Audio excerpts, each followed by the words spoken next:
ശ്രീകുമാർ, ഇപ്പോൾ ഇന്നലെ കോഴിക്കോടുണ്ടായ അപകടമാണ് നമ്മളെ വീണ്ടും ഈ ചർച്ചയിലേക്ക് നയിക്കുന്നത്. അതിനു മുൻപ് നമ്മൾ SITയിലെ അപകടങ്ങൾ കണ്ടിട്ടുണ്ട്. നേരത്തെ രതീഷ് സൂചിപ്പിച്ച പോലെ വണ്ടാനം മെഡിക്കൽ കോളേജിൽ നിരന്തരമായി ഉണ്ടായ പിഴവുകൾ, സംഭവങ്ങളൊക്കെ. അപ്പോൾ ഇതിലൊരു ശ്രദ്ധ, നേരത്തെ പറഞ്ഞ പോലെ റിപ്പോർട്ടുകൾ മാത്രം തേടിക്കൊണ്ടിരിക്കാതെ ഇതിൽ കൃത്യമായൊരു ഇടപെടൽ, ഈ സംവിധാനത്തെ മികച്ചതാക്കാൻ മാത്രമുള്ള ഒരു ഇടപെടലിലേക്ക് കാര്യങ്ങൾ പോകുന്നുണ്ടോ എന്നൊരു സംശയം ഉണ്ടാകുന്നുണ്ട്.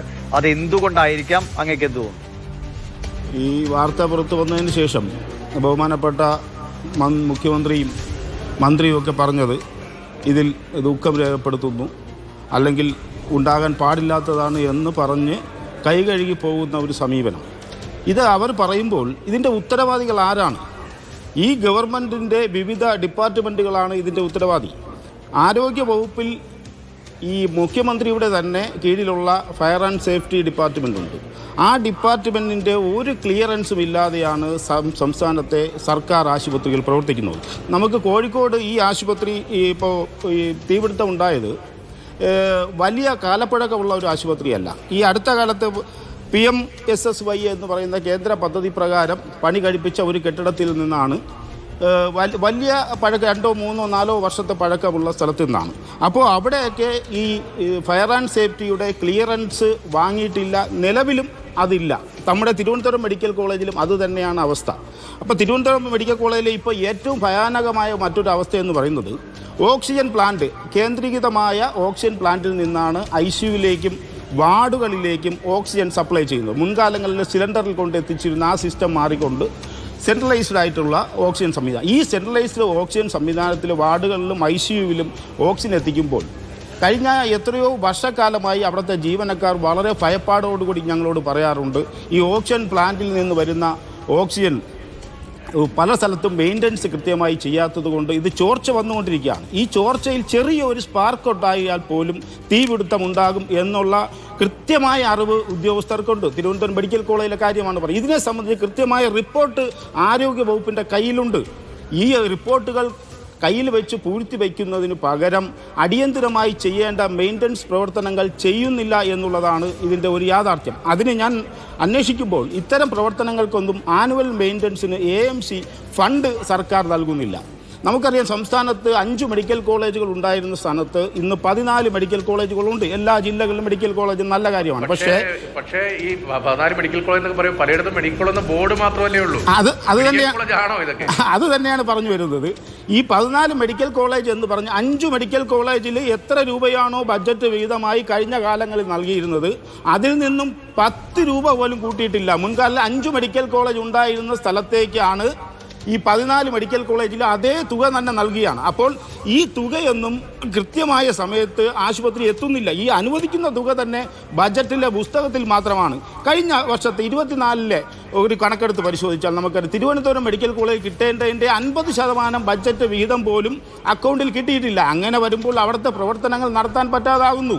അത്തരത്തിൽ നമുക്കറിയാം, ഇന്നലെ തിരുവനന്തപുരം മെഡിക്കൽ കോളേജ് 73 വർഷത്തെ ചരിത്ര പാരമ്പര്യമുള്ള മെഡിക്കൽ കോളേജിൽ OP ടിക്കറ്റിന് 10 രൂപ ഏർപ്പെടുത്തിയിരിക്കുകയാണ്. ഒരു ദിവസം ഏകദേശം 3000-4000 OP രോഗികൾ വരുന്നിടത്ത് 10 രൂപ വെച്ച് ഞെക്കിപ്പിഴിഞ്ഞ് അവരെ നിന്ന് പണം സ്വീകരിക്കുകയാണ്. എന്തിനു വേണ്ടി? അതിൻ്റെ കൂടെ ഒരു കാര്യം കൂടി, ഈ 10 രൂപ അവിടെ നിൽക്കട്ടെ, എത്ര മണിക്ക് തിരുവനന്തപുരം മെഡിക്കൽ കോളേജിലെ OP കൗണ്ടറിൽ എത്തിയാൽ ഒരാൾക്ക് ഒരു 10 മണിക്ക് ഡോക്ടറെ കാണാൻ കഴിയും? അവിടെ തിരക്കിനെ കുറിച്ച് കൂടി പറയൂ. ഇതൊക്കെ ആർക്കും പുറമേക്ക് അവിടെ വരാത്ത ആളുകൾക്ക് അറിയാത്ത കാര്യങ്ങളാണ്. അത് കഴിഞ്ഞ് ഡോക്ടറെ കണ്ടാൽ, മണിക്കൂറുകൾ കഴിഞ്ഞ് കണ്ടാൽ, ഒരു 12 മണിക്കോ 1 മണിക്കോ ഡോക്ടറെ കണ്ട് ഇറങ്ങിയെന്ന് കരുതുക, മരുന്ന് കിട്ടാൻ നമ്മൾ എത്ര മണിക്കൂർ അവിടെ ക്യൂവിൽ നിൽക്കണം? പുറത്തേക്ക് പറഞ്ഞാൽ ആരെങ്കിലും കാണാത്തവർ വിശ്വസിക്കുമോ എന്നറിയില്ല. അത് എനിക്കറിയാവുന്നത്. രാവിലെ 3 മണി 4 മണിക്ക് വളരെ ദൂര സ്ഥലത്ത് നിന്നും ആൾക്കാർ വന്ന് കാത്തു നിന്ന് 7 മണിക്കാണ് ഇതിൻ്റെ ടോക്കൺ കൊടുക്കുന്നത്. 7 മണിക്ക് ഇത് എടുത്താൽ തന്നെ ഡോക്ടർ 9-9:30 മണിയോടുകൂടി OPയിലെത്തും. ഇത് കാണാൻ യഥാർത്ഥത്തിൽ ഇവർക്ക് സാധിക്കുന്ന ഉച്ചയോടുകൂടി മാത്രമേ സാധിക്കൂ. ഉച്ച കഴിഞ്ഞ് കണ്ട് മരുന്ന് വാങ്ങാൻ ഏകദേശം 1-2 മണിക്കൂർ ക്യൂ നിൽക്കും. ഈ മരുന്ന് വാങ്ങാൻ ചെന്ന് 1 മണിക്കൂറോ 2 മണിക്കൂറോ കാത്തിരുന്ന് ചെല്ലുമ്പോൾ അവിടെ മരുന്നുമില്ല. 10 മരുന്ന് എഴുതിയാൽ അതിൽ 1 എണ്ണം അല്ലെങ്കിൽ 2 എണ്ണം, ഏറ്റവും വില കുറഞ്ഞ 1-2 മരുന്നുകൾ മാത്രമേ ഉള്ളൂ. നമ്മുടെ ഈ സംസ്ഥാനത്ത് 2 വകുപ്പുകൾ, നമുക്കറിയാം കേരളത്തിലെ വിവിധ വകുപ്പുകളിൽ 2 വകുപ്പുകൾ ഇത്രയും വൃത്തികെട്ട രീതിയിൽ പ്രവർത്തിക്കുന്ന 2 വകുപ്പുകൾ, ഒന്ന് ആരോഗ്യ വകുപ്പും ഒന്ന് വനം വകുപ്പുമാണ്. നമുക്കറിയാം ജനങ്ങൾക്ക് യാതൊരു സുരക്ഷയും അവിടെ ജീവന് സുരക്ഷിത ജനറൽ കാര്യങ്ങളൊക്കെ വിടും. നമുക്ക് ഈ തിരുവനന്തപുരം മെഡിക്കൽ കോളേജിന്റെയും SITയുടെയും കാര്യത്തിലേക്ക് വരാം. സംസ്ഥാനത്തെ വളരെ അഭിമാന സ്തംഭം എന്ന് നമ്മൾ വിശേഷിപ്പിക്കുന്നത് അങ്ങനെ തന്നെയാണ്, അതിനൊന്നും തർക്കമൊന്നുമില്ല. ഇപ്പോൾ സൂപ്പർ സ്പെഷ്യാലിറ്റി ബ്ലോക്ക് ഒക്കെ തുടങ്ങുന്നു. OP മറ്റൊരു സ്ഥലത്തെ മറ്റൊരു കെട്ടിടത്തിലേക്ക് മാറുന്നു. അങ്ങനെ സമീപകാലത്ത് ചില മാറ്റങ്ങളൊക്കെ ഉണ്ടായി. അത്യാഹിത വിഭാഗം മറ്റൊരു സ്ഥലത്തേക്ക് മാറ്റുന്നു.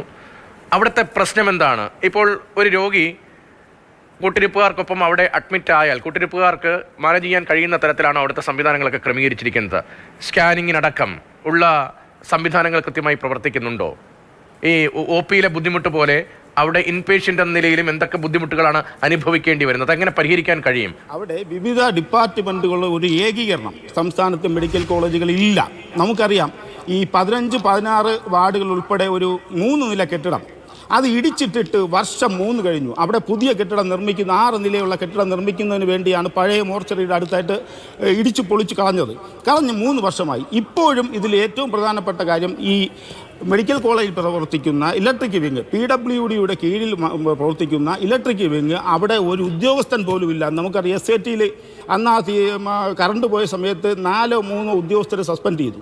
ആ സസ്പെൻഡ് ചെയ്തതിന് പകരം അവിടെ ഒരു ഉദ്യോഗസ്ഥനില്ല, AE ഇല്ല, ഓവർസിയർ ഇല്ല, മറ്റാരും തന്നെ ഇല്ല. അപ്പോൾ അത്തരത്തിൽ ഇലക്ട്രിക് വിങ്ങുമായി ബന്ധപ്പെട്ട് ഒരു വിഷയം വന്നാൽ അത് ആര് പരിശോധിക്കും? ബഹുമാനപ്പെട്ട റിയാസ് മന്ത്രിയുടെ കീഴിലാണ് ഈ ഇലക്ട്രിക് വിങ്. അദ്ദേഹം എന്ത് നടപടി സ്വീകരിക്കും?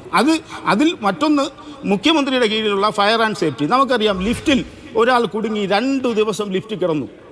ചോദിക്കാൻ വരികയായിരുന്നത് നമുക്ക് കേട്ടപ്പോൾ തന്നെ ഞെട്ടലാണ്. 2 ദിവസം ഒരാൾ ലിഫ്റ്റിൽ കഴിയേണ്ടി വരും. ഇരുട്ടത്ത് ഭയന്ന് വിറച്ച് ആശുപത്രിയിലെ പുറത്തെ വാർഡുകളിൽ നിന്നൊക്കെ ഉള്ള ശബ്ദം, ലിഫ്റ്റിനുള്ളിൽ കുടുങ്ങി പോകുമ്പോൾ പുറത്തെ ശബ്ദമൊക്കെ മറ്റു പല തരത്തിലായിരിക്കും കേൾക്കുക. എങ്ങനെയാണ് 2 ദിവസമൊക്കെ ഒരാൾ ജീവനോട് അതിനകത്ത് കുടുങ്ങിപ്പോകേണ്ട സ്ഥിതി ആ മെഡിക്കൽ കോളേജിൽ ഉണ്ടാകുന്നത്? പുതിയ ലിഫ്റ്റൊക്കെ വയ്ക്കുമ്പോൾ ഓട്ടോമാറ്റഡ് സംവിധാനമല്ലേ ഇപ്പോൾ എല്ലായിടത്തും? കറണ്ട് പോവുകയാണെങ്കിൽ തൊട്ടടുത്ത നിലയിൽ വന്ന് നിൽക്കുകയും അത് ഓട്ടോമാറ്റിക്കലി തുറക്കുകയോ ഒക്കെ വേണ്ടേ? ഞാൻ ഇതേപോലെ ചർച്ച മാതൃഭൂമിയിൽ തന്നെ ഇതുമായി ബന്ധപ്പെട്ട് പല ചർച്ചയും വന്നപ്പോൾ ഞാൻ പറഞ്ഞു, ഞാൻ ലിഫ്റ്റിൽ കയറാറില്ല. ആ ലിഫ്റ്റിൻ്റെ അവസ്ഥകൾ എന്താണെന്ന് നമുക്കറിയാം. ഈ ലിഫ്റ്റിൻ്റെ ആ സംവിധാനം വീഴ്ചയും വന്നതിന് ശേഷം 1-2 ദിവസം യഥാർത്ഥത്തിൽ ഇവിടെ ജനങ്ങളുടെ പ്രശ്നത്തിൻ്റെ പിറകെ നിൽക്കുന്ന ഇവിടുത്തെ ഗവൺമെൻറ്റോ ആരോഗ്യ വകുപ്പോ അല്ല മറ്റു വകുപ്പോ അല്ല. മാതൃഭൂമിയെ പോലെയുള്ള മാധ്യമങ്ങളാണ് ജനങ്ങൾക്ക് വേണ്ടിയുള്ള പ്രവർത്തനം നടത്തുന്നത് എന്ന് പറയേണ്ടി വരും. കാരണം ഈ അന്ന് ലിഫ്റ്റിൻ്റെ വിഷയം വന്നു, 1-2 ദിവസം അതിൽ ശ്രദ്ധിച്ചതല്ലാതെ ഇപ്പോഴും എത്രയോ ലിഫ്റ്റുകൾ അവിടെ പ്രവർത്തിക്കാതെ കിടക്കുന്നു. ഞാൻ ലിഫ്റ്റിൽ കയറില്ല, കാര്യം എനിക്ക് അത്തരത്തിൽ അറിയാവുന്നു. പക്ഷെ പാവപ്പെട്ടവർ, നടന്നു പോകാൻ പറ്റാത്തവർ, ഇവരൊക്കെ ആ ലിഫ്റ്റിനെ ആശ്രയിച്ച് മാത്രമേ പോകൂ. അതിനുശേഷം പലതവണ ലിഫ്റ്റ് അവിടെ നിന്ന് പോയിട്ടുണ്ട്. ഈ മന്ത്രി എന്ന് പറയുന്നത് ഈ വിഷയം വരുമ്പോൾ മാത്രം ഇടപെടുകയും ഒരു പ്രസ്താവന നടത്തുക, അല്ലെങ്കിൽ ഒരു മിന്നൽ സന്ദർശനം നടത്തി പിരിഞ്ഞു പോകുന്ന ഒരു അവസ്ഥയാണ്. ഉദ്യോഗസ്ഥരുമായി നല്ല ബന്ധത്തിലല്ല. ഞാൻ മനസ്സിലാക്കുന്നത്, എന്നോട് ഉന്നതരായ കുറേ ഉദ്യോഗസ്ഥർ എന്നോട് സംസാരിച്ചതാണ്, ഈ മീറ്റിങ്ങുകൾ വിളിച്ചാൽ മന്ത്രി അവരെ വീട്ടിലെ ജോലിക്കാരോട് പെരുമാറുന്ന തരത്തിൽ ധിക്കാരവും ധാർഷ്ട്യവുമായിട്ടാണ് ജീവനക്കാരോട് സംസാരിക്കുന്നത്. ഉന്നത ഉദ്യോഗസ്ഥർ നമുക്കറിയാം. മെഡിക്കൽ കോളേജ് ഇന്ന് 5 പ്രിൻസിപ്പാൾമാരെ നിയമിച്ചു പുതുതായിട്ട്, റിട്ടയർഡ് ആയവർക്ക് പകരം പല ഡോക്ടർമാരും പ്രിൻസിപ്പൽ ആവാൻ. എനിക്കൊരു സംശയം ശ്രീകുമാർ, ഒരുപക്ഷെ ഈ വീഴ്ചകൾ നിരന്തരമാകുമ്പോൾ സ്വാഭാവികമായിട്ടും മന്ത്രി അതിൻ്റെ ചുമതലയുള്ള ഉദ്യോഗസ്ഥരോട് ചിലപ്പോൾ കടുപ്പമുള്ള ഭാഷയിലൊക്കെ സംസാരിച്ചത് എനിക്കറിയില്ല, നമ്മൾ നേരിട്ട് കാണുന്ന വിഷയമല്ല. എങ്കിൽ പോലും അങ്ങനെ സംഭവിക്കും. ഇപ്പോൾ നേരത്തെ നമുക്കറിയാം, ഒരു ആശുപത്രിയിലേക്ക് വരുമ്പോൾ അവിടെ കുമിഞ്ഞുകൂടി കിടന്ന മാലിന്യങ്ങൾ ചൂണ്ടിക്കാട്ടി ഒരു മന്ത്രി അവിടുത്തെ ഉദ്യോഗസ്ഥരോട് ശകാരിച്ചതൊക്കെ നമ്മുടെ ഓർമ്മകളിലുള്ളതാണ്. അപ്പോൾ അത് ചിലപ്പോൾ സംഭവിക്കാം, അതായിക്കോട്ടെ. ഞാൻ പറഞ്ഞ ഒരു ജനാധിപത്യ സംവിധാനം എന്ന നിലയിൽ ചിലപ്പോൾ അത് അതിൻ്റെതായ പരിധികൾക്കപ്പുറത്തേക്ക് പോകാത്ത നിലയിലുള്ള ഇടപെടലുകളോ സംസാരങ്ങളോ ഉണ്ടാകട്ടെ. അത് ജനനന്മയ്ക്ക് വേണ്ടിയാണ്, കുഴപ്പമില്ല. ഇതിപ്പോൾ തുടർച്ചയായി ഇത്തരം സംവിധാനങ്ങൾ ഉണ്ടാകുന്നു. നേരത്തെ പറഞ്ഞ പോലെ അവിടുത്തെ ഡോക്ടർമാരോ ജീവനക്കാരോ ചില ഭാഗങ്ങളിൽ ചില വീഴ്ചകളോ ആരോപണങ്ങളൊക്കെ പരാതികളൊക്കെ സ്വാഭാവികമായും ഏത് സംവിധാനത്തിലും ഉണ്ടാകുന്ന പോലെ ഉണ്ടാകുന്നു. പക്ഷേ ഡോക്ടർമാരുടെ എഫിഷ്യൻസിനെ കുറിച്ചോ അവിടുത്തെ ജീവനക്കാരെ കുറിച്ചൊന്നും മറ്റ് അഭിപ്രായങ്ങൾ അല്ലെങ്കിൽ തെറ്റായ അഭിപ്രായം ആർക്കുമില്ല. ഏറ്റവും നേരത്തെ ഒരു സാധാരണക്കാരൻ പറഞ്ഞു, നമ്മളെല്ലാം ഏറ്റവും അഭയമായി എല്ലായിടത്തു നിന്നും തള്ളിക്കളഞ്ഞാൽ അഭയമായി എത്തുന്നത് മെഡിക്കൽ കോളേജിലാണ്. അപ്പോൾ അവിടെ കുറച്ചുകൂടി വിപുലമായ സംവിധാനങ്ങൾ എടുക്കുക, അവിടെ എത്തിയാൽ രക്ഷപ്പെടുമെന്നുള്ള ഒരു ധൈര്യം ആളുകൾക്ക് പകരാൻ ഈ സംവിധാനങ്ങളൊക്കെ നന്നായി പ്രവർത്തിക്കും. ആശുപത്രി വികസന സമിതിയിൽ ഉണ്ടായിരുന്ന ആളാണ്. എനിക്ക് തോന്നുന്നത് അങ്ങ് അവിടുത്തെ നഗരസഭാ കൗൺസിലറും ഒരു തവണ ആയിട്ടുണ്ട് എന്ന് എനിക്ക് തോന്നുന്നു. ശരിയാണോന്ന് അറിയില്ല. ഈ ആശുപത്രി വികസന സമിതിക്കൊന്നും ഒരു റോളുമില്ലേ, ഒന്നും ചെയ്യാൻ കഴിയില്ല. ഞാൻ അതും കൂടി വ്യക്തമായിട്ട് പറയേണ്ടതുണ്ട്. ആശുപത്രി വികസന സമിതികൾ ഇപ്പോൾ യഥാർത്ഥത്തിൽ നിഷ്ക്രിയമായ ഒരവസ്ഥയിലാണ്. അത് തിരുവനന്തപുരത്ത് മാത്രമല്ല, കേരളത്തിലെ എല്ലാ ആശുപത്രി വികസനം മുൻകാലങ്ങളിൽ വളരെയേറെ ഫണ്ട് ആശുപത്രി വികസന സമിതിക്ക് ഉണ്ടായിരുന്നു. ഈ ഫണ്ട് മുഴുവൻ സംസ്ഥാന ഗവൺമെൻറ് തന്നെ കൊള്ളയടിച്ച ഒരു സാഹചര്യമാണ്. അത് എന്താണെന്ന് കൂടി ഈ നാട്ടിലെ ജനങ്ങൾ അറിയേണ്ടതുണ്ട്. ഈ കോവിഡ് കാലത്ത് ആശുപത്രി വികസന സമിതിയിൽ നിന്നും 20 കോടിയോളം രൂപ മരുന്നിനും മറ്റു കാര്യങ്ങൾക്കും വേണ്ടി ചിലവഴിച്ചു. സർക്കാർ അന്ന് പറഞ്ഞത് ഇത് സർക്കാർ തിരിച്ചു കൊടുക്കുമെന്ന് പറഞ്ഞു.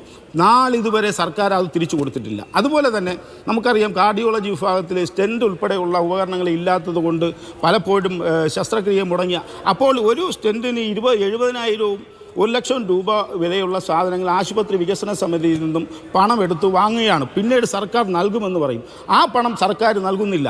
പിന്നെ അതുപോലെ കാരുണ്യ പോലെയുള്ള നിരവധി ചികിത്സാ പദ്ധതി, ഈ പദ്ധതികളിലൂടെ ലക്ഷക്കണക്കിന് കോടിക്കണക്കിന് രൂപ ആശുപത്രി വികസന സമിതിയുടെ ഫണ്ട് എടുത്ത് ചിലവഴിക്കുകയും സർക്കാർ പിന്നീട് കൊടുക്കാമെന്ന് പറയുകയും ചെയ്യും. അങ്ങനെ ഞാൻ മനസ്സിലാക്കിയത്, സംസ്ഥാനത്ത് വിവിധ ആശുപത്രികളിലെ വികസന സമിതിയിലെ ഫണ്ട് എടുത്ത് 1200 കോടി ഈ കാരുണ്യ ചികിത്സാ പദ്ധതിയിൽ മാത്രം കൊടുക്കാനുണ്ട്. തിരുവനന്തപുരം മെഡിക്കൽ കോളേജിൽ 250 കോടി രൂപ തിരുവനന്തപുരം ആരോഗ്യ വകുപ്പ് മെഡിക്കൽ കോളേജ് ആശുപത്രി വികസന സമിതി കൊടുക്കാനുണ്ട്. ഇപ്പോൾ വികസന സമിതിക്ക് 5 പൈസ ഇല്ലാത്തത് കൊണ്ടാണ് 10 രൂപ. അത് എന്തുകൊണ്ടാണ് ഇങ്ങനെയൊരു സാഹചര്യം ഉണ്ടാകുന്നത്? അതിപ്പോ മന്ത്രിയായിട്ടോ അല്ലെങ്കിൽ സർക്കാർ ആയിട്ടോ ഒന്നും ഈ കാര്യങ്ങളിൽ സംസാരിക്കുകയോ അത് പരിഹരിക്കാനുള്ള ഇടപെടലുകൾ ഉണ്ടായിട്ടില്ലേ? രാഷ്ട്രീയ തലത്തിൽ പോലും ഒരു ഇടപെടൽ നടക്കുന്നില്ലേ?